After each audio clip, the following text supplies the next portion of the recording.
कोण कुणाचा, नाही का, बहीण कुणाची, भाऊ कुणाचा, कोण कुणाचे, सगळे सोयरे मेल्या मागे, सारे राहील तुटतील धागे दोरे, प्राण्या मायेचा बाजार, नाही रे नाही कुणाचे कुणे. कोरोनाने दाखवून दिलं.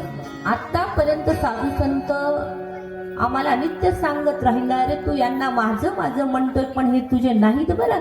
कळो येईल अंतकाळी, प्राण प्रयाणाच्या वेळी, राहती निराळी रंडा पोरे सकळ. सगळे बाजूला राहतात, ज्याचं दुःख त्याला सोसावं लागतं. पण हे खरं कळून दिलं ते कोरोनाने. बापाच्या मयतीला मुलगा हजर नाही, मुलाच्या मयतीला बाप हजर नाही. नवऱ्याला जर कोरोना झाला असेल तर बायकोने कुत्र्यासारखी भाकर. नाही रे नाही कुणाचे कुणे. जोपर्यंत आपल्यामध्ये दुसऱ्याला सुख देण्याची क्षमता आहे तोपर्यंत लोक आपल्याला आपलं समजतात. ज्या दिवशी तुमच्याकडून दुःख द्यायला प्रारंभ झाला ना, तेव्हा जवळची माणसं सुद्धा लांब गेल्याशिवाय राहत नाही. हा नियतीचा नियमच आहे, पूर्वापार चालतच आलं हे. आणि म्हणून 18 पुराण, 18 उपपुराण सर्व याचे आद्यकर्ते जर कोण असतील तर ते भोलेनाथ आहेत. पुराण श्रवणाचा पहिला मान कुणाला मिळाला तर तो मिळाला आदिशक्ती मा पार्वतीला. प्रत्येक पुराणाचे वक्ता, रामायणाचे वक्ता कोण आहेत? म्हणाले भोलेनाथच आहेत. आद्यकवी वाल्मिकांनी नंतर ते शब्दबद्ध केलंय, पण पहिलं पुराण रामायण आणि त्या ठिकाणी महादेवाने सांगितलेलं आहे. मग स्त्रियांना परमार्थाचा अधिकार नाही, हक्क नाही हे म्हणणं चुकीचंच आहे. अनादी कालापासून तिला अधिकार होता, तिला आहे आणि तिला यावश्चंद्र दिवा करो राहणार आहे. स्त्रिया आहेत म्हणून संस्कृतीची जपणूक होते हे टाळून चालणार नाही. स्त्रिया नसता तर परमार्थ नामशेष होण्याच्या मार्गावर आला असता. टोप्यावाले धोत्रावाले किती काय मोजा बरं. संप्रदाय ज्यांना वाटतंय संप्रदाय आमच्यामुळे चालतो, मोजा किती माणसं आहेत हे. पण स्त्रिया जर आता आज पहा तुम्ही, इथे जर मंडपामध्ये स्त्रिया जर नसत्या तर मग काय केलं असतं तुम्ही आणि आम्ही, नाही का. म्हणून संस्कृतीची जपणूक असेल, परमार्थाची धुरा असेल. मला असं वाटतं की माझ्या बहिणाबाई सांगतात की बहिणी फडकती ध्वजा, जोपर्यंत मंदिर पूर्ण होत नाही त्याच्यावर ध्वजा आणि कळस दोन्ही गोष्टी लागतात. पण नुसता कळस असून चालत नाही. वाऱ्याच्या दिशेने प्रवाहित होणारी ध्वजा सुद्धा कितीतरी दुरून माणसाला खुणावत असते. हा इकडे या, मंदिर आहे इथे, तुमच्या दुःखाचं निवारण इथं होईल. या तुम्ही कसेही या, कोणत्या जातीचे असू द्या, कोणत्या पातीचे असू द्या, कोणत्या धर्माचे असू द्या, स्त्री असू द्या, पुरुष असू द्या, कसेही असू द्या, कोणत्याही दुःखाने तुम्ही पीडित आहात ना, तरी सुद्धा मंदिरामध्ये या. कोण सांगतं हे? मंदिराची समिती सांगते का? अध्यक्ष उपाध्यक्ष नाही, नाही, हे काम ध्वजेच आहे. आणि म्हणाले कळस काय करतो? कळस तुम्हाला त्या ठिकाणी, कळस माणसाला अभिमान रहित करतो. मंदिराचं दर्शन घेण्याच्या अगोदर कळसाचं दर्शन घेण्याची पद्धती आहे. कळस खाली पाहून दर्शन घेता येत. जोपर्यंत आम्ही आणि त्या ठिकाणी उंच मान करत नाही, संसाराच्या भाराने वाकलेली मान आमची कधीच लवकर टाईट होत नाही. ती मान उंचावण्याकरिता कळसाचं दर्शन घेतलं पाहिजे. कळस आम्हाला सांगतो की तू माणूस आहेस, तू कोणी सामान्य नाही राजा, अरे तू देवाचा अंश आहेस. भगवंताने गीतेमध्ये सांगितलंय की ममई वंशो जीवलो, तू त्या ठिकाणी देवाचा होतास आणि तुला देव व्हायचंय, हे कळस सांगतो आम्हाला. म्हणून कळसाचंही दर्शन सांगितलेलं आहे. पंढरपुरामध्ये जर गेलं नाही पांडुरंगाचं दर्शन झालं तर कळसाचं दर्शन घेण्याची पद्धत आहे. पद्धत नाही, परंपरा नाही, ते घेतलंच पाहिजे. कशासाठी म्हणाले, तुमच्याकडून दुसरं काही नाही झालं, वारी करता आली नाही, तुम्ही पायी गेले नाहीत, भजन झालं नाही, पूजन झालं नाही, तुम्ही जाऊन नुसतं कळसाचं दर्शन झालं तर विनासायास मोक्ष मिळतो. तुका म्हणे मोक्ष देखिल्या कळस तात्काळ. पुढचं फार महत्वाचं आहे. तात्काळ तो नाश अहंकाराचा. मी फार मोठी आहे, मी सगळ्यापेक्षा चांगली आहे, मला चांगलं बोलता येतं, मला चांगलं गाता येतं, मला ज्ञान आहे, माझी प्रतिष्ठा आहे, माझे सर्व लोक ऐकतात. या सर्व गोष्टी गळून पडतात तिथे. कळसा इतकं उंच आहे तो आपण नाही. जो देवाच्या डोक्यावर आहे, इथे देव आहे सांगण्याचं ज्याच्यामध्ये सामर्थ्य आहे, त्या कळसा इतकी उंची कधी गाठायची, पण माझ्या तुकोबारायांनी गाठली ना, नाही का? म्हणून परमार्थ मंदिराची ध्वजा जर कोण असेल तर स्त्री आहे. म्हणून स्त्रियांना सर्वथा अधिकार वेदाने दिला नाही, पण शास्त्राने आणि त्या ठिकाणी पुराणांनी पूर्ण अधिकार स्त्रियांना बहाल केला. म्हणून जेही काही पुराण झाले त्याची प्रथम श्रोता जर कोण असेल तर मा पार्वती आहे. म्हणून स्त्रीला अधिकार दिला काय आणि नाही दिला काय, पहिलाच अधिकार तिच्याकडे होता. कधीपासून म्हणाय, पहिले कोठेच नव्हते काही तेव्हापासून. पहिले कोठेच नव्हते काही, पहिले कोठेच नव्हते काही, कोठेच नव्हते काही, पहिले कोठेच नव्हते काही. चंद्र सूर्य तारा नाही, चंद्र सूर्य तारा नाही, चंद्र सूर्य तारा नाही. अवघ्या सूर्याची होते काही, अवघ्या सूर्याची होते काही, अवघी सूर्याची होते काही, अवघी सूर्याची होते काही.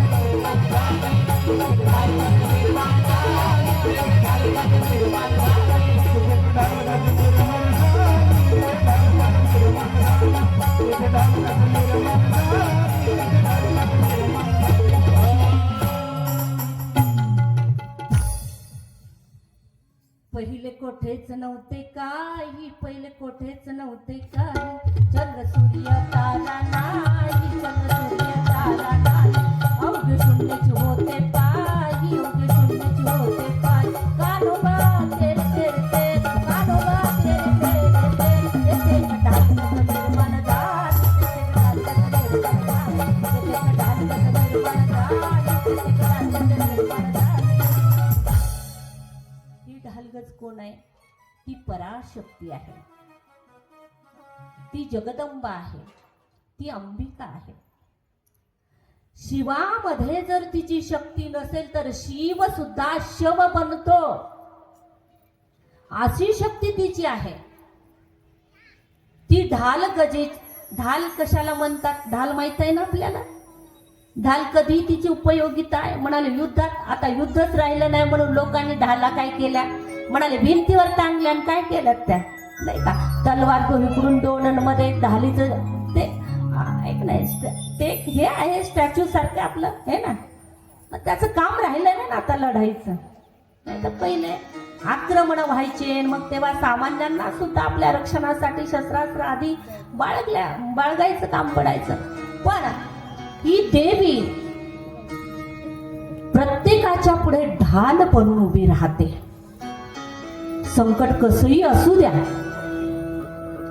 गज ढाल गज. आपण एखाद्या वेळी एखाद्या पूर्वीच्या बायका, आता ते शब्द राहिले नाही, ती बोली भाषा राहिली नाही, काय ढालगजी सारखी उभी राहिली म्हणायचे. गज कशाला म्हणतात?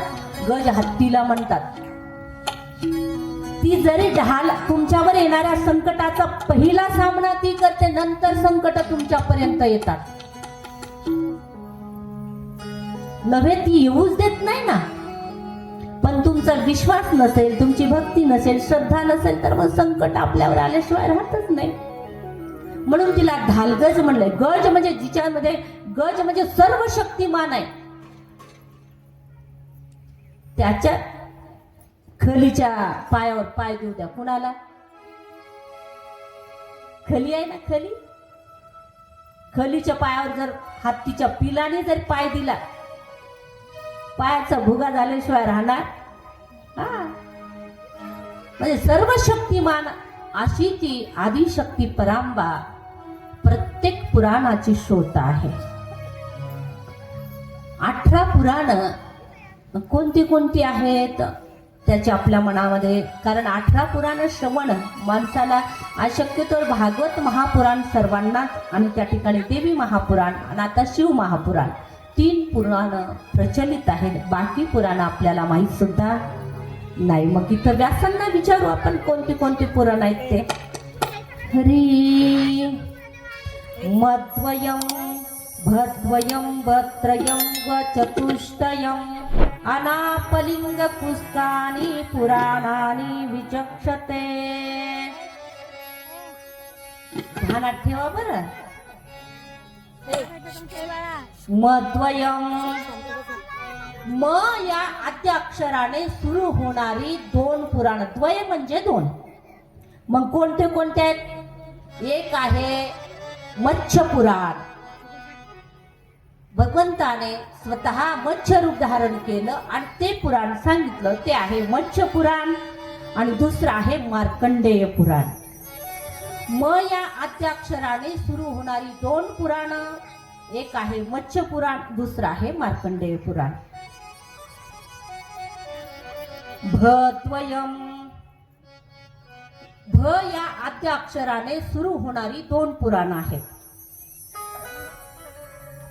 भविष्य जाणले कुणी, नाही का? भविष्य प्रत्येकाला जाणून घ्यायची इच्छा आहे ना, म्हणून एक आहे भविष्य पुराण, दुसरं आहे भागवत पुराण, नाही का? नाही. भ या आद्याक्षराने सुरू होणारी 2 पुराण, भविष्य पुराण आणि भागवत पुराण. व ब त्रयम, ब या अक्षराने, ब्र या अक्षराने सुरू होणारी 3, त्रय म्हणजे 3 पुराण. एक आहे ब्रह्मपुराण, दुसरं आहे ब्रह्मांड पुराण, तिसरं आहे ब्रह्मवैवर्तक पुराण. किती झाले मोजा बरं आता. व चतुष्टयम, चतुष्ट म्हणजे 4. व या आद्याक्षराने सुरू होणारी 4 पुराण. मग कोणती कोणत्या?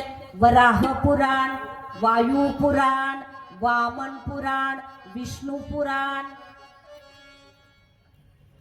अनापलिंग कुस्कानि पुराणानि प्रचक्षते. अ या आद्याक्षराने असणारं एकच पुराण आहे, ते आहे अग्निपुराण. ना या आद्याक्षराने सुरू होणारं एकच पुराण आहे, त्याचं नाव आहे नारद पुराण. पुढं आहे प अक्षर, प या आद्याक्षराने सुरू होणारं पुराण आहे पद्म पुराण. आणि ली या अक्षराने सुरू होणारं पुराण आहे लिंग पुराण. शेवटी ग हे अक्षर आहे, ग या आद्याक्षराने सुरू होणारं पुराण आहे गरुड पुराण. कु या अक्षराने सुरू होणार आहे कुर्म पुराण. स्क या अक्षराने सुरू होणार आहे स्कंध पुराण. मोजा. म आद्याक्षराची 2, भ आद्याक्षराची 2, ब्र आद्याक्षराची 3, व आद्याक्षराची 4, अ अक्षराचं 1, ना अक्षराचं 1, प अक्षराचं 1, ली अक्षराचं 1, ग अक्षराचं 1, कु अक्षराचं 1 आणि स्क अक्षराचं 1. किती झाले? 18 पुराण झाले.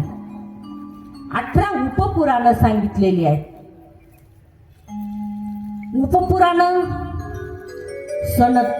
सनत कुमार, नारसिंह, नारदीय, शिव, दुर्वासा, कपिल, मानव, औशनस, वरुण, कालिका, माहेश्वर, भार्गव, वशिष्ठ आणि देवी पुराण हे 37वां आहे.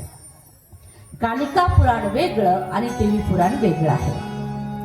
अशी 18 पुराण, 18 उपपुराण आमच्या धर्मसंस्कृतीनं ही सगळी देण व्यासांची आहे.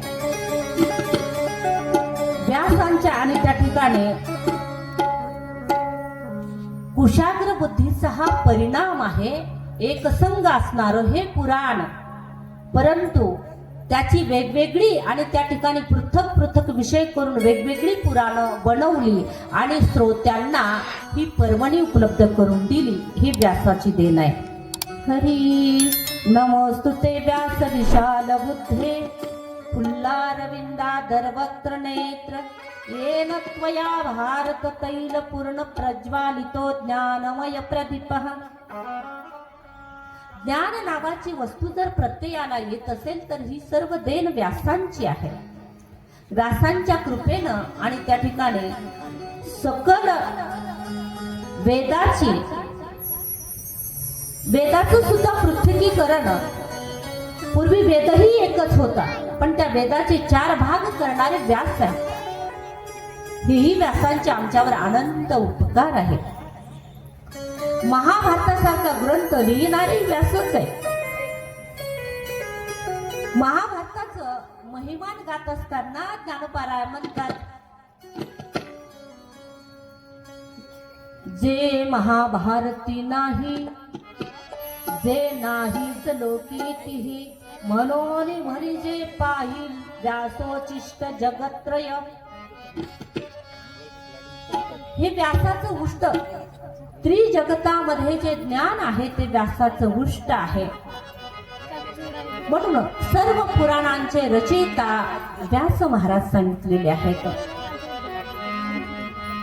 श्री शिव महापुराणाचे रचयिता सुद्धा व्यास महर्षी आहेत. या सर्व ज्या कथा आहेत, कथा परंपरेने पुढे चालत आल्या. या शिव महापुराणाची एक परंपरा आहे. शिव महापुराण कुणी कुणाला सांगितलं, परंपरा पिढ्यानपिढ्या चालत आल्या. आपली जी संपत्तीची परंपरा आहे, वारसा हक्काने पुढे पुढे पुढे पुढे जात गेली, तशी ही वाङ्मय परंपरा, ही ज्ञानाची परंपरा सुद्धा तुमच्या माझ्यापर्यंत पोहोचवण्यासाठी याचे अनेक श्रोते, अनेक वक्ते झाले. तदनंतर ही गंगा ज्ञानाची आमच्यापर्यंत येऊन पोहोचली. याचे आद्य वक्ता आहेत भगवान महेश्वर सांब सदाशिव. यांनी हे शिव महापुराण नंदिकेश्वराला सांगितलं. नंदिकेश्वराने ब्रह्मदेवाला सांगितलं, ब्रह्मदेवाने नारदाला सांगितलं आणि नारदांनी व्यासांना सांगितलं. अशी ही ज्ञानाची परम पावन परंपरा. आणि तिथून पुढं मग यावत जगाला आणि त्या ठिकाणी स्नान घालत घालत प्रत्येकाचं कल्याण करत करत करत अव्याहतपणे जोपर्यंत सूर्यचंद्र आहे तोपर्यंत प्रत्येकाचं कल्याण करण्याकरता ही नित्य वाहत राहणार आहे. किती येतील किती जातील हे का नाही, तिची सेवा करणारे कितीतरी येतील, परंतु ती कधी थांबणार नाही. अशी ही ज्ञान गंगा आपल्या चिखली शहरामध्ये भगवंताच्या महत अनुकंपेने या ठिकाणी प्रवाहित झालेली आहे. ही प्रवाहित कुठे होते, त्या क्षेत्राला काय म्हणावं. व्यास महाराज सांगतात, ते क्षेत्र कसं आहे जिथे ही गंगा, शिव महापुराणाची गंगा कथा तिथे प्रवाहित होते. कुठे? धर्मक्षेत्रे कुरुक्षेत्रे. त्या क्षेत्राला धर्मक्षेत्र असं म्हटलेलं आहे. कुरुक्षेत्र जिथे गीता गायल्या गेली आहे का नाही, मग जिथे भागवत कथा गायल्या जाते, जिथे शिवपुराण कथा गायल्या जाते ते कुरुक्षेत्रच आहे ना. म्हणून या क्षेत्राला पहिलं धर्मक्षेत्र असं म्हटलेलं आहे. आता धर्मक्षेत्र म्हटलं की नुसतं धार्मिक होऊन चालत नाही, हे का नाही. आम्ही धार्मिक आहोत, आम्ही हरिभक्त परायण आहोत, आम्ही कंपाळाला गंध लावतो, आम्ही टिळे लावतो, आम्ही माळा घालतो, आम्ही जप करतो, आम्ही नाही नाही नाही नाही. तुमचं धर्माचरण किती आहे? नाही का नाही? नुसतं धार्मिकतेचं लेबल लावून चालत नाही. धर्माच्या पथावरती आरूढ व्हावं लागतं. आणि धर्म काही अमुक गोष्टीला धर्म म्हणतात असं नाही. ते का विज्ञान आहे का त्याचं एखाद्याचं प्रात्यक्षिक या गोष्टीला धर्म असं म्हणतात? नाही नाही. तुमचं बोलणंही धर्मामध्येच आहे. बोलणं धर्म कसा सांभाळावा? हरी साच परीम बाळ विकले परी रसाळ शब्द जैसे कल्होळ अमृताचे. बोलण्यातला धर्म आहे, चालण्यातला धर्म. नाम घेता वाट चाली यज्ञ पाऊला पाऊली. चालताना हिनं काय केलं, तिनं कोणती साडी घातली, या गोष्टी नाही. तिचा पदरच पडला आणि तिची पिनच इकडे, या गोष्टी चालताना बघू नये. देवाचं नाव घेत चालावं. हरी श्वास श्वास पर कृष्ण भजे श्वास वृथा न जाय. कौन जाने इस श्वास का फिर अव्वल होय ना होय. कुणी माहिती, आपल्याला काय माहित आहे? कुणी सांगितलं की पुढचा श्वास आपल्या वाट्यावर असेलच म्हणून? म्हणून प्रत्येक श्वासात श्वासामध्ये त्याचं नाव घ्यावं. चालत असाल तुम्ही, कोणतं कार्य करत असाल तरी सुद्धा त्याचं नित्य नाव घ्यावं. सर्व कार्य करिता हरी बोला. हरि बोला देता हरि बोला घेता. हरि बोला देता हरि बोला घेता. हरि बोला देता हरि बोला देता. हरि बोला देता हरि बोला घेता. हरि बोला देता हरि बोला देता. हरि बोला देता हरि बोला घेता. हरि बोला देता हरि बोला घेता. हरि बोला देता हरि बोला घेता. कथा बसता हरि बोला. कथा बसता हरि बोला. बोला हरि बोला देता हरि बोला घेता. हरि बोला देता हरि बोला घेता. हरि बोला देता हरि बोला देता. हरि बोला देता हरि बोला देता.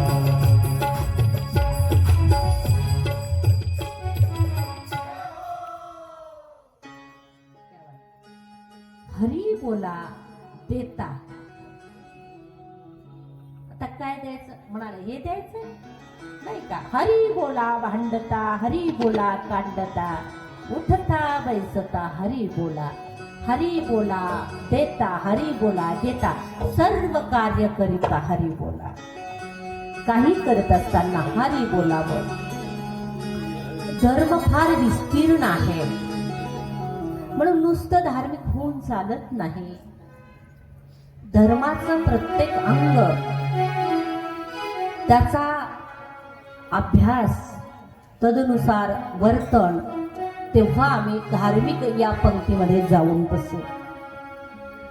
चला आपण रस्त्यानं निघालो हेही काही कमी नाही, आहे का नाही? नाहीच काही केल्यापेक्षा काहीतरी करत आहोत, आहे का नाही? धर्म माणसाला अभिमान रहित करतो.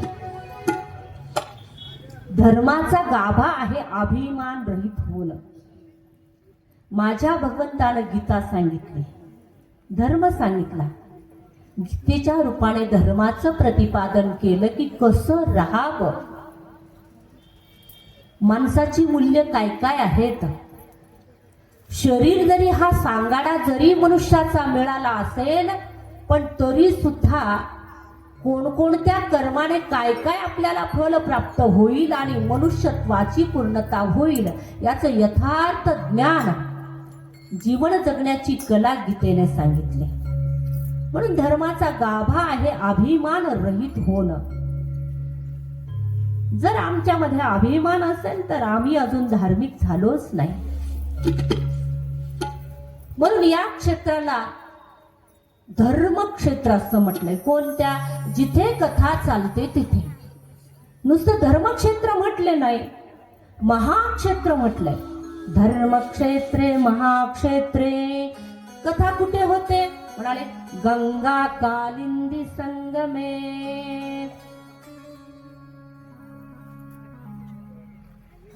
माणसाच्या अंतःकरणामध्ये भक्तीची गंगा प्रवाहित झाली पाहिजे, श्रद्धेची गंगा प्रवाहित झाली पाहिजे. तदनंतर त्या संगमावरती कथा होते. जोपर्यंत आपल्या अंतःकरणामध्ये त्याच्याबद्दल सद्भावना सद्भक्ती निर्माण होत नाही तोपर्यंत कथा तिचं फल आपल्याला प्राप्त होत नाही. म्हणून कथा गंगा कालिंदी संगमे असं सांगितलंय. आता ही शिवमहापुराणाची कथा जरी परंपरेने चालत आली, पण तुमच्या माझ्या कल्याणाकरिता पहिल्यांदा कुठे झाली?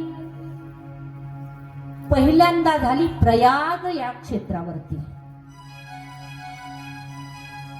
प्रयागराज म्हणतात त्याला, आहे का नाही? तुम्ही पाहिलं जिथे जिथे नद्याचा संगम आहे त्याला त्याला प्रयाग असं म्हटलेलं आहे. तुम्ही उत्तर प्रदेशामध्ये गेले तर मग तुम्हाला विविध बोध प्रयाग, देव प्रयाग आहे ना, वेगवेगळे प्रयाग म्हणजे संगम. मग सर्व संगमाचा राजा म्हटलंय याला, प्रयागराज म्हटलंय. सर्व तीर्थापेक्षा सर्वश्रेष्ठ तीर्थ कोणतं असेल तर ते प्रयागराज आहे. तिथे नुसती गंगा आणि कालिंदी, गंगा आणि यमुनेचा संगम नाही तर गुप्त सरस्वती सुद्धा तिथे आहे. जोपर्यंत सरस्वतीची कृपा होत नाही तोपर्यंत कथा असंभव आहे. कारण वाणीवर जर कुणाचं वास्तव्य असेल, कुणाचं अधिष्ठान असेल तर वाणीवर अधिष्ठान आहे मा सरस्वतीचं. साहित्य संगीत कला की हे महादेवी तू है विभूति, तब चरणों में हम कर जोड़े, तब चरणों में हम कर जोड़े, करते प्रार्थना भव भय हरणी, विद्यादान दे भाग्यान निधानी, विद्यादान दे भाग्यान निधानी, जय सरस्वती वरदे महारानी, जय सरस्वती. सारे सा मरे सारे सारे दी सारे हि पमा पमरे पमरे मरे सा सरस्वती वरदे महारानी, जय सरस्वती वरदे महारानी, जय सरस्वती.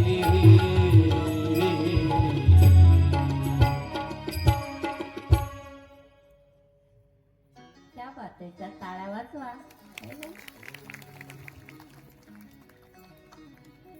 तिची कृपा झाल्याशिवाय तुम्ही म्हणाल मग तिची कृपा झाली तरच बोलता येतं, तिची कृपा झाली तर मग कीर्तन करता येतं, तिची कृपा झाली तर मग भागवत सांगता येतं, शिवमहापुराण सांगता येतं, चांगलं वाजवता येतं, चांगलं म्हणता येतं. नाही नाही, तुम्हाला बोलता येतं ना. तिची कृपा ज्याच्या वाणीवर नाही त्याला करावं लागतं मग, आहे ना. आणि ज्यांच्या ज्यांच्या वाणीवरती अधिष्ठित झाली मग ती वाणी मोहिनी घालते जगाला, तिची विशेष कृपा. पण प्रत्येक जीवावर तिची कृपा आहे. म्हणून कथेमध्ये संगम सांगितलाय. या ठिकाणाला पुण्यस्थळ असं म्हटलंय, जिथे कथा सहज कुठेही होत नाही. आपण कितीही मनात आणलं की नाही नाही आम्हाला तेच ठिकाण पाहिजे ते, पण त्या देवाची इच्छा नाही ना तिथं जायची, नाही का. आता देवाची इच्छा होती इथेच यायची. तोष्णीवाल साहेबाच्या या प्रांगणामध्ये आहे की नाही.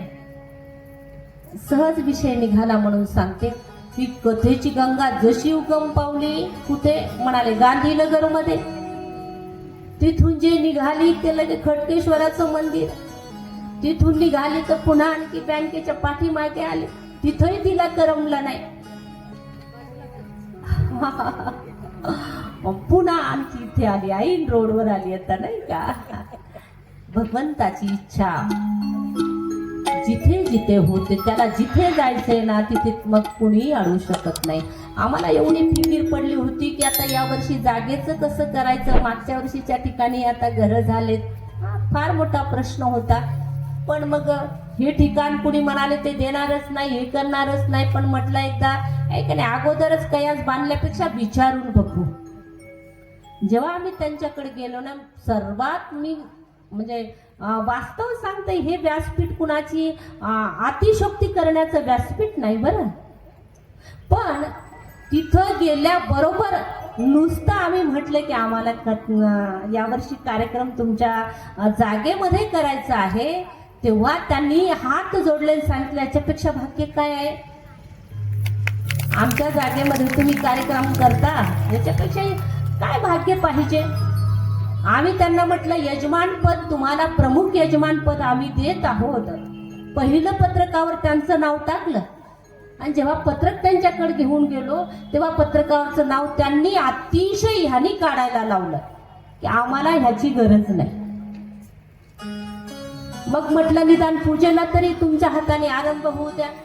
ते म्हणाले तुम्ही 4 लोक शिल्लकचे जोडा, मी तुमच्या सोबतच आहे. कोण जाणे कुणाचा पाऊल कसा लागेल, तुम्ही भाग्य आमच्या दैवामध्ये घातलं, याच्यातला एक शब्द सुद्धा खोटा नाही. तुम्ही आमच्या पत्रामध्ये हे भाग्य टाकलं, कुणाचा पाऊल काय देऊन जाईल हे सांगता येत नाही. इथलं कुणी काही घेऊनच जाणार नाही, उलट देऊनच जातील. एवढी मोठी हे आहे त्यांची. आणि त्यांच्या कृपेने खरं म्हटलं तर तोष्णीवाल साहेबांनी जर उभं केलं नसतं तर आपल्यामध्ये तेवढी ताकद नव्हती शिवाजी ग्राउंडला कार्यक्रम करायची. प्रति दिवसाला तिथे रोज भरावा लागतो मंडपाचा, हे तर वेगळाच आहे खर्च. पण त्या जागेचं सुद्धा भाडं द्यावं लागतं. तेवढं समितीकडे आर्थिक बळ उपलब्ध नसल्यामुळे यावर्षी कार्यक्रम माहीत नाही पुन्हा खडकेश्वरालाच शरण गेला असता. पण जयस्वाल साहेबांच्या, तोष्णीवाल साहेबांचे अतिशय उपकार आहेत की त्यांनी या कार्यक्रमाला आश्रयस्थान दिलं. एकदा जोरदार त्यांच्या सन्मानार्थ टाळ्या. म्हणून हे महाक्षेत्र आहे, पुण्यक्षेत्र आहे. कथा पुण्यक्षेत्रावर होते, कथा कुठेही होत नाही. आपण गण म्हणून आमच्या घरात करून हे आपलं घर तेवढं अजून पुण्यक्षेत्र झालंच नाही. कथा कशी, कथा म्हणजे प्रत्यक्ष भगवंताची वाङ्मयीन मूर्ती आहे. इथे असं म्हणायचं काम नाही महादेवाचा स्टॅच्यूच उभा केला नाही आणि ते महादेव प्रत्यक्ष, आणि त्या ठिकाणी शिव महापुराणाच्या रूपाने इथे प्रत्यक्ष भोलेनाथ उपस्थित आहे. म्हणून हे क्षेत्र सामान्य राहिलं नाही, हे महाक्षेत्र पुण्यवान क्षेत्र बनलेलं आहे. इथलच्या रजकगणामध्ये एवढी ताकद निर्माण होईल 7 दिवसामध्ये की इथलं रजकगण तुम्ही जर बहाळाला लावला ना तरी सुद्धा जीवाचं कल्याण होईल. एवढी मोठी या कथेमध्ये शक्ती आहे, तिचं सामर्थ्य आहे. म्हणून प्रयागराज या तीर्थक्षेत्री सर्व साधू मुनी एकत्र आले. तसं पाहू गेलं तर सर्व कथा, सर्व पुराण असं सांगतात की सर्व कथा ह्या नैमिष नावाच्या अरण्यामध्ये घडल्या. नैमिष कशाला म्हणायचं, म्हणाले निमिष. नैमिषाचा अपभ्रंश होऊन निमिष शब्द तयार झाला. निमिष म्हणजे अर्धक्षण, डोळ्याची पापणी लावतो तो जो क्षण आहे, डोळ्याची उघडझाप करताना जो क्षण आहे त्याला निमिष असं म्हणतात. त्या नैमिष नावाच्या अरण्यामध्ये सर्व कथा झाल्या. श्रोते कोण होते, म्हणाले 88,000 शौनकादी ऋषी होते. शौनक त्यांचे प्रधान श्रोता आहेत. आणि आता घरामध्ये सर्वच जर करते झाले तर घर टिकत नाही. आता कथेमध्ये श्रोत्यांना सुद्धा प्रश्न विचारण्याचा अधिकार धर्मशास्त्राने दिला, पण प्रश्न तुमचा तसा असला पाहिजे. तुम्हाला जर त्या वक्त्याची परीक्षा घेण्यासाठी तुम्हाला माहित आहे, तुम्हाला विचारायचं आहे, तुम्ही उगाच काहीच्या काही जर विचारायला लागला तर वक्ता काही तुमचा बांधील नाही. प्रत्येक आहे की नाही, तुमच्या प्रत्येक प्रश्नाचं उत्तर देईलच असं सांगता येईल. तुमचा प्रश्न तसा विनयपूर्वक असला पाहिजे. तुम्हाला जाणण्याची ती आणि त्या ठिकाणी तुमच्या मनामध्ये जिज्ञासा निर्माण झाली पाहिजे. शास्त्र जाणून घ्यायचंय, धर्मसंस्कृती जाणून घ्यायची, तत्संबंधाने तुम्ही प्रश्न असेल विचारण्याची आणि ती विनयशीलता आपल्या अंगी असेल तर प्रश्न विचारावा. शौनक कोण आहे? 6 शास्त्र 18 पुराणाचे ज्यांना मुखोद्गत आहेत, ज्ञान संपन्न आहेत, ते चालते ज्ञानाचे कोंब. ज्ञानोबा म्हणतात ते चालते ज्ञानाचे कोंब. तयाचे अवयव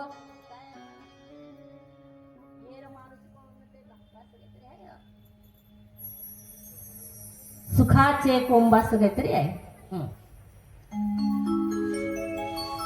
ते प्रत्यक्ष ज्ञान आहे.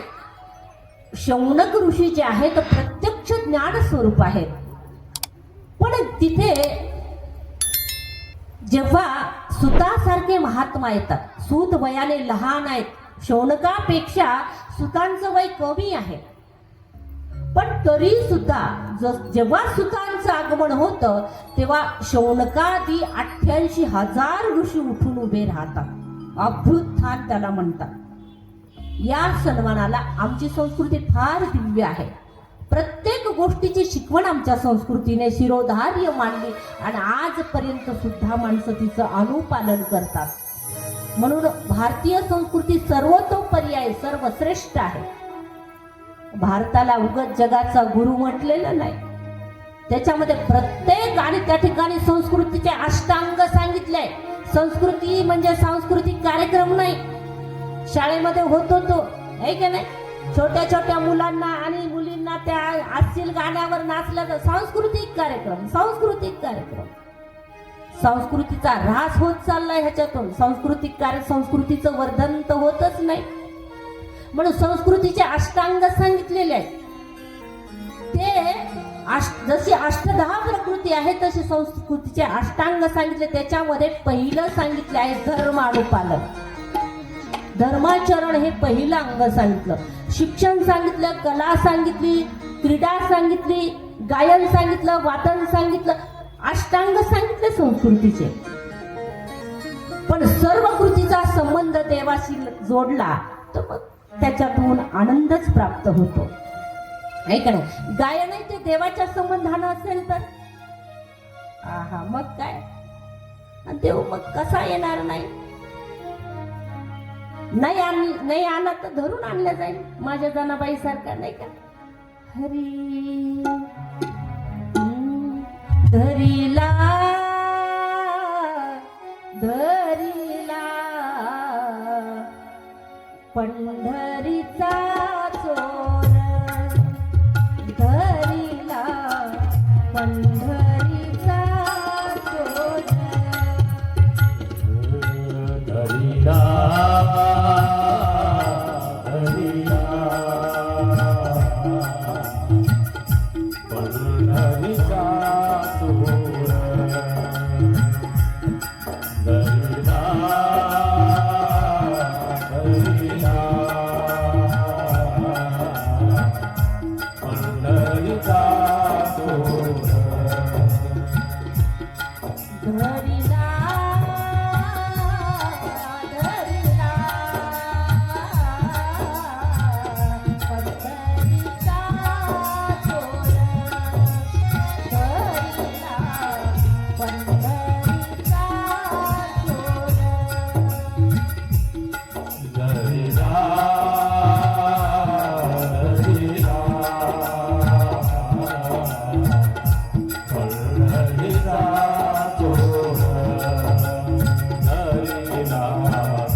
मस्त उच्च आहे. धरीला पंढरीचा चोर ग, नाही देवाला तर बांधून आणला जाईल, पण प्रत्येक कृतीचा संबंध देवाशी जोडला तर. जनाबाईनं शेण थापलो आमच्या, गौऱ्या लावल्या, पण गौऱ्या दळिता कांडिता तुझ गायीन अनंता. प्रत्येक कृती करत असताना संबंध देवाशी लावला, म्हणून देवाला धरून आणण्याची ताकद त्यांच्यामध्ये निर्माण झाली. माझ्या मीराबाईच्या घुंगराचा संबंध देवाशी लागला. पायातल्या घुंगराच्या चाळाने कितीतरी लोकांचे संसार उद्ध्वस्त केले, पण त्याच चाळाने जनाबाईला मीराबाईला देव प्राप्त करून दिला, नाही का? म्हणून प्रत्येक गोष्टीचा संबंध देवाशी लागला पाहिजे, जोडल्या गेला पाहिजे. माझ्या तुकोबाराजवळ कुठे एवढी उपलब्धी होती? दगडाचे टाळ केले. टाळ कशाचे आहेत ते महत्वाचं नाही, पण संबंध त्याचा देवाशी लागलेला आहे. म्हणून देव नाही आला तरी धरून आणण्याची ताकद भक्तीमध्ये आहे. विश्वास येतो करी स्वामीवरी सत्ता, आणि मग सकळ भोगिता होय त्याचे. म्हणून देवाला प्रत्यक्ष इथे आविर्भूत व्हायला कारण भक्ती ठरते, आणि तो इथे आविर्भूतही होतो. ही शिकवण आम्हाला पुराण संस्कृतीने दिली आहे. पुराण संस्कृतीचे आमच्यावर अनंत उपकार आहेत, आणि हे पुराणाचा सर्वसामान्यापर्यंत नेण्यास जर कुणाचा सर्वात मोठा वाटा असेल तर तो वाटा आहे सूत महाराजांचा.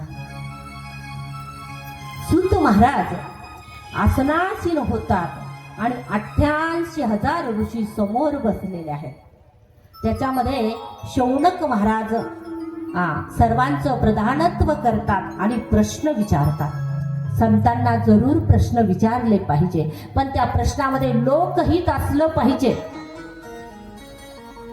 आम्ही संतांना विचारतो ना, संत घरी आले, संत रस्त्यावर जरी भेटले तर माणसांचे प्रश्न, संत कितीतरी बदलले पण प्रश्न अजून बदलले, प्रश्न तेच आहे. संतांची भेट झाल्यावर लौकिक संसाराची चर्चा कधी करू नये, पण आम्ही तीच चर्चा करतो.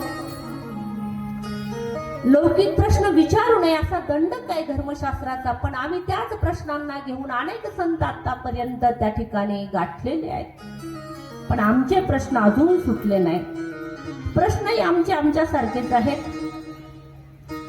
एखादे महाराज घरी आले, बरं झालं महाराज, तुमचे पाय आमच्या घराला लागले. आता आपणही कुणाच्या घरी गेले, बाई बरं झालं माऊली तुमचे पाय लागले, तुमच्या आमच्या पायाने तुमच्या तिजोऱ्या खाली केल्या या वर्षी, नाही का? ज्याच्या घरी जावं बरं झालं तुमचे पाय, आता पाय लागले पैसे दिले, पाय लागले पैसे दिले. पण संतांचे पाय घराला लागले की आपण म्हणतो की आमचं अहो भाग्य, बरं झालं तुमचे पाय घराला लागले. पण महाराज शेजारच्या पाजारच्या गावातल्या साऱ्या पोरांचे लग्न झाले हो, अजून माझ्या मुलाचं लग्न राहिलं. यावर्षी तुमच्या आशीर्वादानं लग्न झालं पाहिजे. प्रश्न आहेत आमचे, आणि खरं दुःख आहे त्या आई बापाला. कुणाच्या दुःखाचा उपहास करायचा नाही, पण प्रश्न कसे आहेत एवढं मी तुम्हाला सांगणार आहे. महाराज शेतात बोर घ्यायचं आहे, बोर मशीन शेतात गेली आहे का नाही, बोरला पाणी लागलं पाहिजे, तेवढंच नाही. आम्हाला दुकान टाकायचं, त्याचं तोंड दक्षिणेकडे येतंय, त्याच्यासाठी तुमच्याजवळ काही असेल तर गल्ल्यात ठेवायला. प्रत्येक गोष्ट आम्ही फक्त संसाराच्या संबंधानेच विचारतो, याच्या व्यतिरिक्त विचारत. महाराज 6 पोरी झाल्या हो, आता तरी मुलगा झाला, महाराजालाच पोरी आहेत खंडीवर पेंडी, आणि महाराजाच्या आशीर्वादाने कसा मुलगा होईल नाही का? एक तर ज्याला मुली आहेत त्याला आशीर्वाद मागतात, ज्याने लग्नच केलं नाही त्याला आशीर्वाद मागतात. फार अवघड आहे हे सगळं. असू द्या, गंमत म्हणून सांगितलं. पण संत भेटले ना, काय विचारलं पाहिजे? श्री महाराजांनी सांगितलंय, कायमी उद्धार पावेन, मी उद्धार पावेन. काय कृपा करील नारायण, काय कृपा करील नारायण. ऐसे तुम्ही सांगा संत जन, ऐसे तुम्ही सांगा संत जन. करा समाधान चित्त माझे, कायमी उद्धार पावेन, कायमी उद्धार पावेन.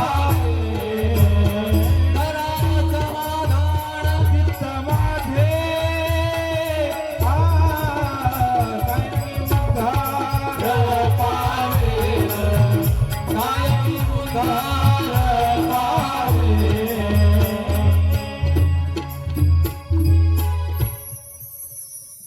प्रश्न तसे असले पाहिजे नाही का? कायमी उद्धार पावेन, काय कृपा करील नारायण. ऐसे सांगा तुम्ही संत जन, करा समाधान चित्त माझे.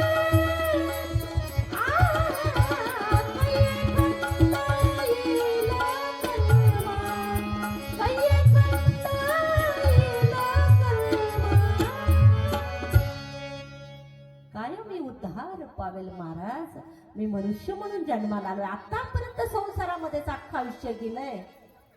मला आता तरी माझा उद्धार होईल ना, असं काही साधन असेल तर सांगा ना. कोणत्या ना देवाचं नाव घेऊ, कोणता जप करू, कोणतं अनुष्ठान करू, कोणतं व्रत करू सांगा, जेणेकरून मला या मनुष्य देहामध्ये येऊन स्वतःचं कल्याण करता येईल. आणि ते तुम्हालाच माहित आहे. तुम्ही सांगा संत जन, करा समाधान चित्त माझे. आतापर्यंत मी अशांत आहे, या संसाराने मला शांती प्राप्त होऊ दिली नाही महाराज. पण तुम्ही आलात ना, माझं भाग्य उजळलं. श्रीमद भागवताने फार सुंदर सांगितलंय, हरी भाग्योदयेन बहुजन्म समर्जितेन सत्संगमं च लभते पुरुषो यदा वै. अज्ञान हेतु कृत मोहो मदांधकार नाशं विधाय हि तदोदयते विवेकः. सत्संग जीवनामध्ये प्राप्त झाला की त्याचं फल काय?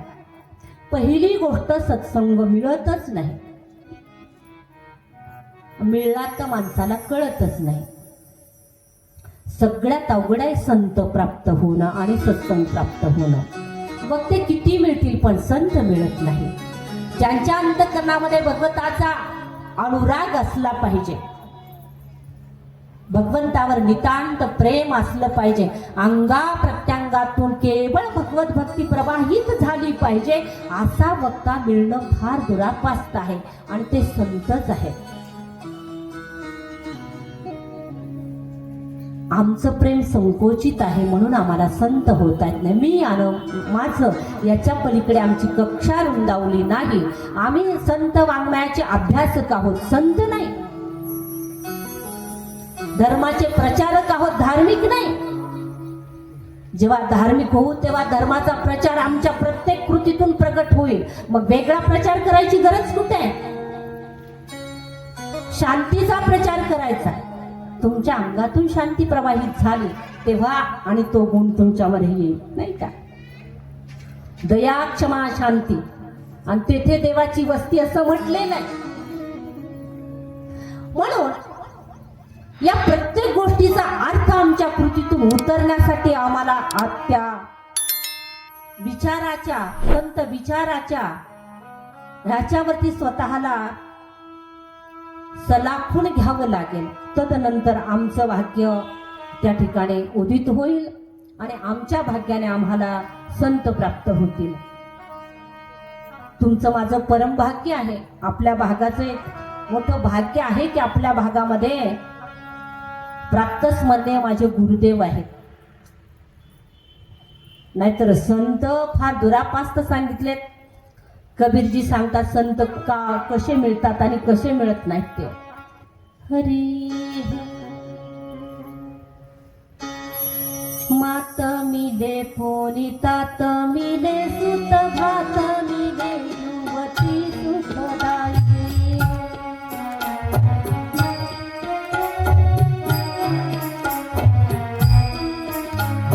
राज मिले गज बाज मिले सब साज मिले मन वांछित पायी.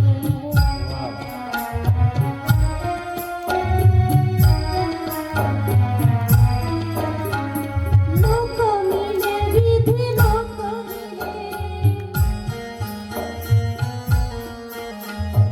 लोक मिले विधी लोक मिले सूर लोक मिले वैकुंठ जाई.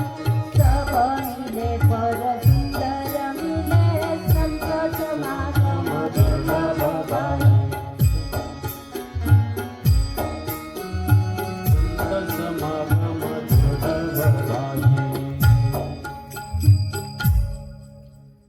लोक मिले मात मिले पुणी तात मिले सुत भात मिले युवती सुखदाई. मनासारखी बायको मिळेल. माय मिली तसे जर मिले माय म्हणाल तुम्ही. बाप मेला तर कुणीतरी बापाच्या रूपाने उभा राहिले. एखादा समाजातील उपकारी पुरुष तुमची एखादी काही निकड असेल तर ते भागवतीलही. बायको चांगली मिळेल. सगळं मिळेल. तुम्ही जर भक्ती जर केली, भक्ती जर अंतःकरणामध्ये तुमच्या प्रगट झाली तर तुमच्या भक्तीमध्ये एवढी ताकद येईल तुम्ही वैकुंठालाही जाल. सगळं प्राप्त करता येईल. पण संत समागम दुर्लभ भाई. आणि म्हणून त्याच्यासाठी भाग्योदयन बहुजन्म समर्जितेन. एका जन्माच्या पुण्याईने संत जीवनामध्ये कधी येतच नाही. बहुजन्म समर्जितेन अनेक जन्मामध्ये पुण्य केल्यानंतर संतांची भेट जीवनामध्ये होते आणि सत्संग माणसाला श्रवणाला प्राप्त होतो. म्हणून संत भेट झाल्यानंतर संतांना आत्मउद्धाराच्या संबंधाने प्रश्न केले पाहिजे. लौकिक संसाराची चर्चा कधीच संतांशी करू नये. हा नियम आम्हाला पुराण संस्कृतीने सांगितला. म्हणून आम्ही श्रीमद शिवमहापुराण इथे श्रवण करत आहोत. याला सुद्धा एका जन्माची पुण्याई नाही. इथे व्यास महाराज म्हणतात तुमचं अनेक जन्माचं पुण्य उदयाला आलं. जन्मांतरे भवेत पुण्य महाद्यस्य सुधीमतः. तस्य प्रीती भवेत तत्र महाभाग्यवतो मुने. सूत महाराज म्हणतात हे मुने, शौनकादी ऋषींना म्हणतात की तुमचं एका जन्माची पुण्याई नाही. तुमचं अनेक जन्माचं भाग्य, अनेक जन्माचं पुण्य उदयाला आलं आणि तदनंतर तुम्हाला या ठिकाणी शिवमहापुराण श्रवणाचं भाग्य प्राप्त होतंय. पुराण अनेक आहेत. आत्ताच आपण पुराणांचा विचार केला आहे. पण त्यापैकी श्रवण करण्यायोग्य आणि सर्वांना सुलभ साधना करण्यायोग्य पुराण जर कोणतं म्हणाल तर शिवमहापुराण आहे. श्रीमद भागवत असं म्हणतात विद्यावतां भागवते परीक्षा.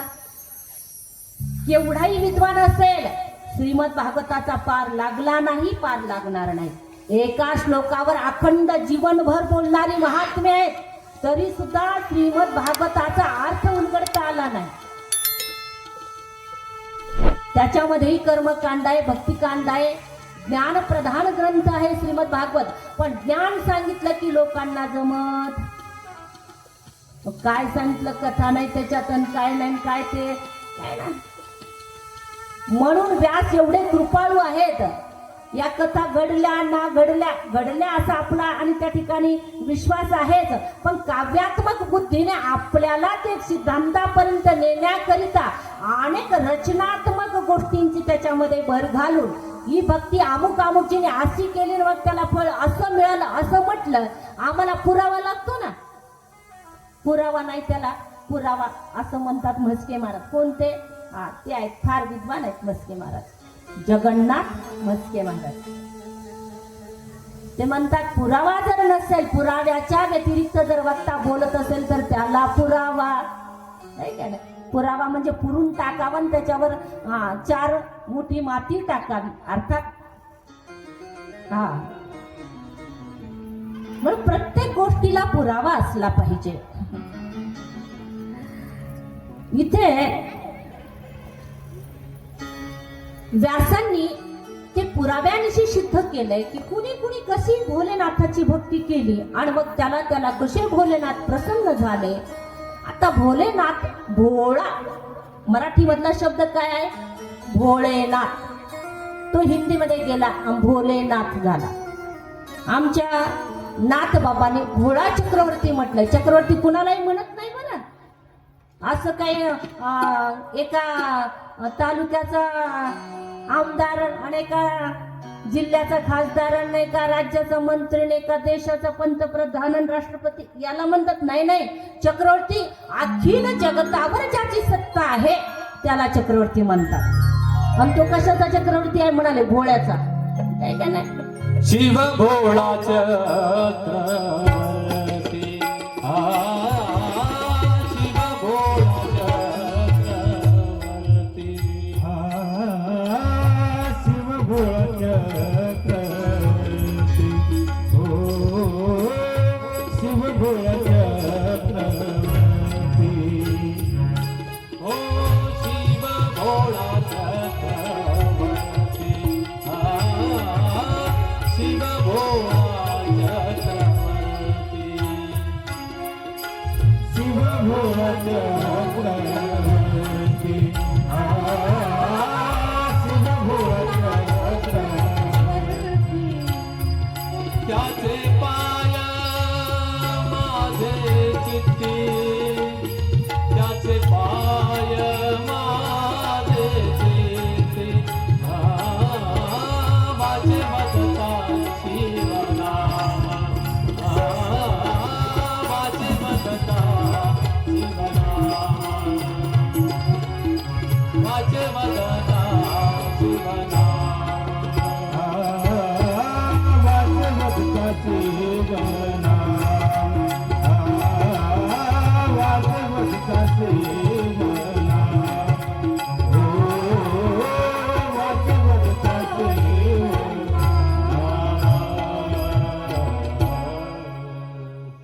शिव भोळा चक्रवर्ती, त्याचे पाय माझे चकी. भोळा म्हटलंय त्याला.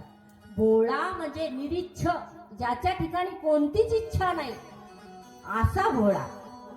जगत निर्माण केलं, पण कुणी माझी भक्ती करावी, कुणी माझं नाव घ्यावं, कुणी माझं भजन करावं, कुणी माझ्या नावाने तप करावं, ही कुठलीच इच्छा ज्याच्या अंतःकरणामध्ये नाही असा भोळा. निरीच्छ म्हटलंय त्याला. अखिल ब्रह्मांडाची रचना केली, स्वतःला राहण्यासाठी स्मशान निवडलं. भगवान सदाशिवासारखा देव नाहीतर आम्ही आमच्या पांडुरंगाच्या संबंधानं म्हणतो एकटं याला करमत नव्हतं म्हणून 14 भुवनांची निर्मिती केली. काय ते नाही, एकला न गमे म्हणून याने निर्माण केली 14 भुवने. गवळण फार सुंदर म्हणते, आरोप करते ती कृष्णावर. पण इथे भोलेनाथांना म्हटलं की एवढ्या सगळ्या गोष्टीची निर्मिती करून सुद्धा स्वतःसाठी स्मशान आणि त्या ठिकाणी निवडणारे भोलेनाथ.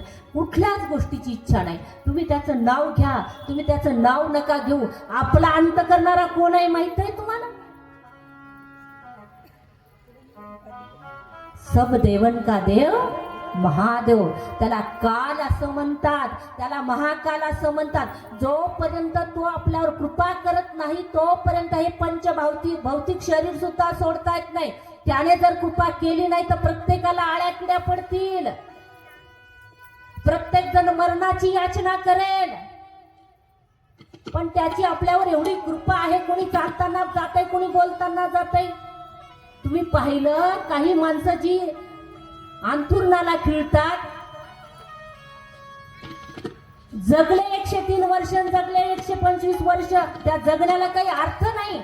त्यांच्या जर पाहिलं तुम्ही तर त्यांना शेवटचं स्नान सुद्धा घालता येत नाही.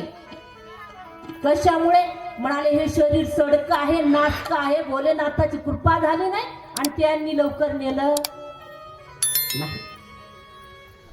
म्हणून सबंध जीवावर कृपा करणारे भोलेनाथ आहेत. म्हणून इथे व्यासांनी फार सुंदर सांगितलं, नुसतं एक लोटा जल आणि सब समस्या काहाल असं होत नाही.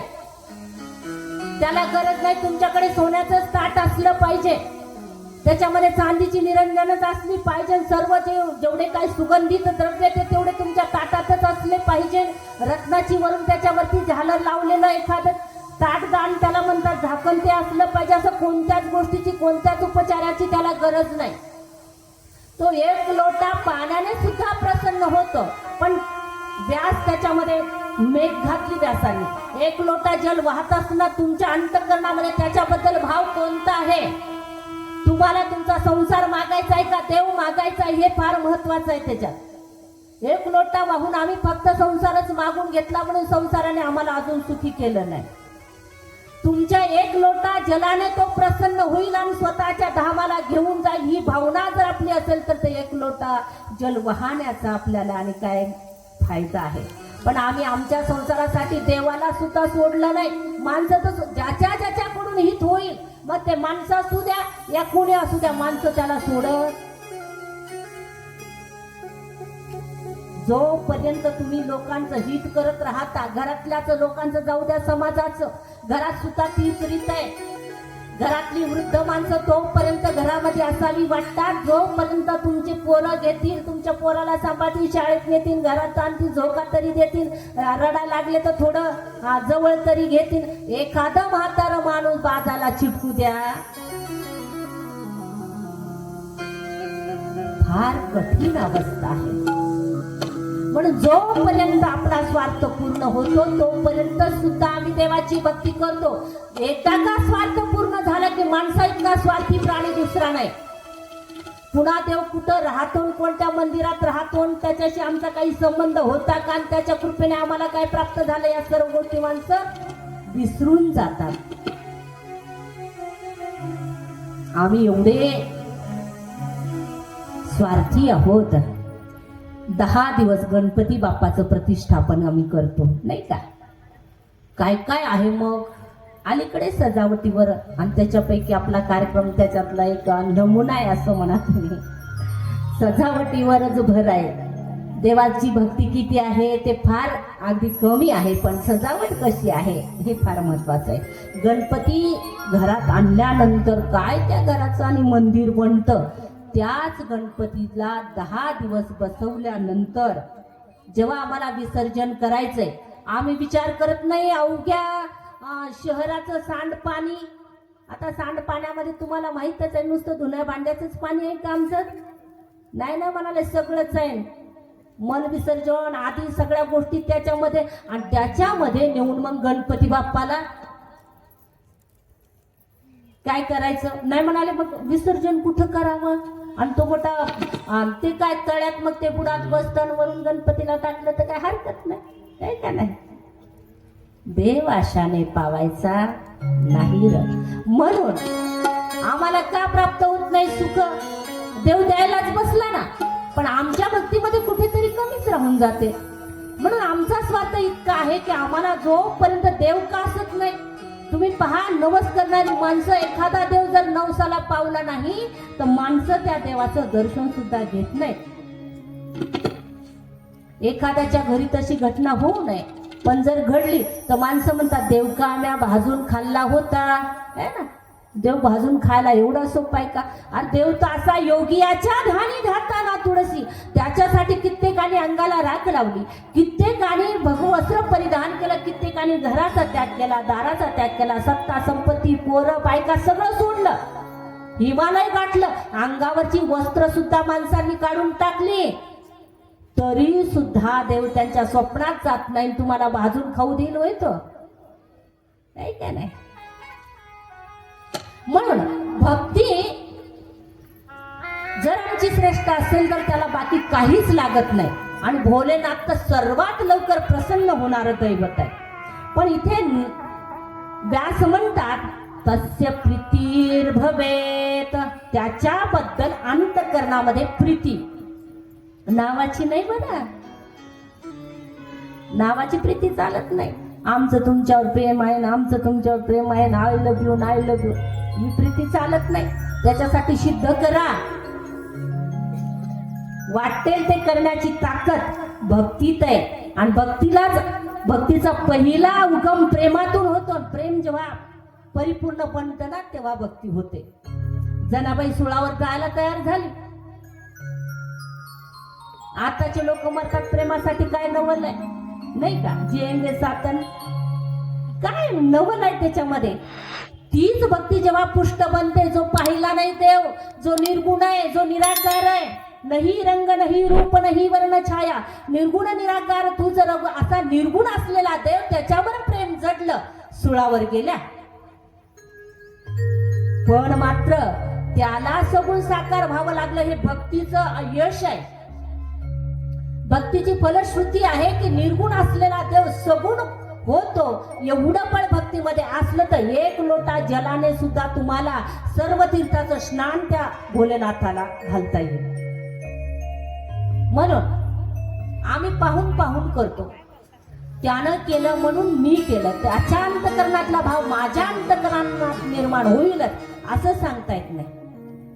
आदरणीय गुरुदेव याच्यामध्ये आले होते. आदर्श शाळेमध्ये कीर्तन झालं आत्ता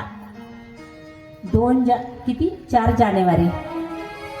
जानेवारीला बाबांना एवढा, आणि त्या ठिकाणी उपहासात्मक त्यांनी दृष्टांत दिला. पहा, बाबा म्हणाले एका ठिकाणी वाळवंटामध्ये कथा चालू होती. आता कथा चालू होती, मग त्यांनी सांगितलं की बाबा कथा एका ठिकाणी बसून श्रवण करावी.